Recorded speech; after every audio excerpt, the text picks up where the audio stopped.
Hi guys, my name's Ashley Shaw and this is Saved by the Barbell, where I go through and answer frequently asked questions that you have in the fitness industry, building teams, or being an online coach.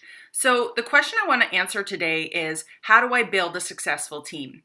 So where I'm drawing on this experience from is I've worked in the fitness industry for 16 years and I have always been building teams, everywhere from personal training teams to sales teams, and also now helping online coaches build their teams. So there are three golden rules that you need to know when building a team, and specifically when building a team online. The first is that you need to know who your ideal coach is. So the type of clarity that I'm talking about here is not just, oh, they're female, they're a mom, and they like fitness. Like, that is absolutely not enough. It might have been enough maybe in the beginning when you were just starting to build out your team, but if you want to go pro with this, I'm talking about the fact that you will eventually get to a point in your business that you don't have time to mentor and coach people that aren't fully in it. So it's better to start with the end in mind and know right now, the people that I like to work with are people that are extremely driven.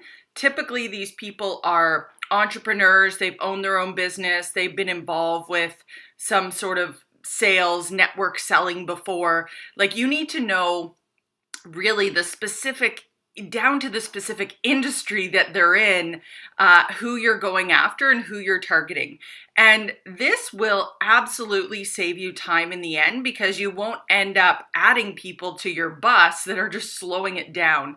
And the thing about teams is that no matter if you're adding, you think you're just adding someone to the team, oh, we'll see if they work out. Here's the thing, when it comes to teams, every single person on that team either brings the team up or brings the team down. No one is just this stationary book holder that doesn't have an impact on how the team dynamics are. Because even if you have people you're adding to your team that are just sort of quiet, like in the background, just listening to what's going on, that is still adding a dynamic. And you kind of, as a team member, you look around and think, oh, there's a bunch of people not saying anything and not being engaged. So even if you think you're, adding people to your team and they might not be exactly what you're looking for, but you'd rather have a bigger team, it isn't really doing you any good in the end.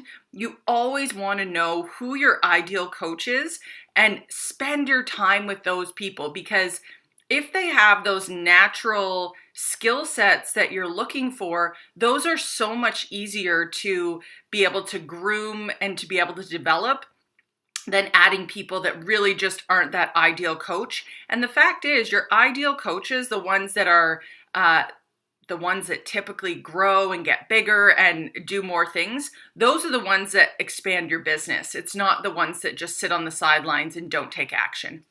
The second piece of advice I have is around values. So whenever I was interviewing, I always knew there were certain key things that I was looking for in terms of that person's values, because I can't teach values. So what I mean by that is, in an interview, I would be looking for the fact that they were extremely fitness driven already.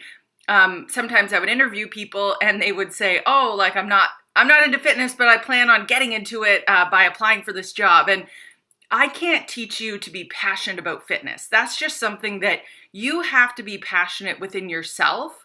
And it's never going to get there if you don't already have it. So I would really ask you to consider, what are those values and things that you can't teach? Work ethic, right?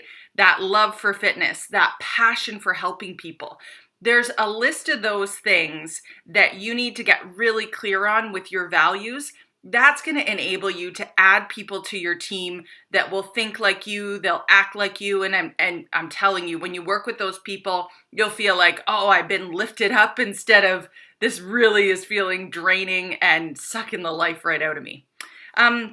The third thing is, I always used to ask that question around, how bad do they really want it? And in the interview process, I would ask them, on a scale of 1 to 10, how excited are you about this opportunity? And anything less than a 9, And I'll explain here why, what that gap may be between a 9 and a 10. But anything less than a 9 was like, no, get out of here. Like, I don't have time to deal with people that really just aren't in it because I'm all in. So if you're not, again, it sort of goes back to that point that I can't want success more for you than you do. So it needs to be that extreme excitement to get into this, that absolutely there's no boundary there to you wanting it as bad as I want it for you. And I think that difference between that 9 and a 10 might be, I would always ask them, what is holding you back from being a 10? 99% of the time, it was like, I just feel like I need a little bit more information. So I would encourage you in your process to ask them those questions. And, I think in the coaching world, it can feel like, oh, I just want to get as many coaches on my team as possible. But what you're doing is you're watering down your message. And in doing so, the people that are really good, like those ideal coaches that you actually do want to add to your team, may not be interested in working for you because they look at, who you are, what you represent. They don't see themselves in it. They may think, no, I'm pretty serious about this. I see a lot of people that are kind of 1 foot in, 1 foot out. That's not me. So you're actually detracting away from those people that you really do want by watering down and adding people to your team that just aren't in it.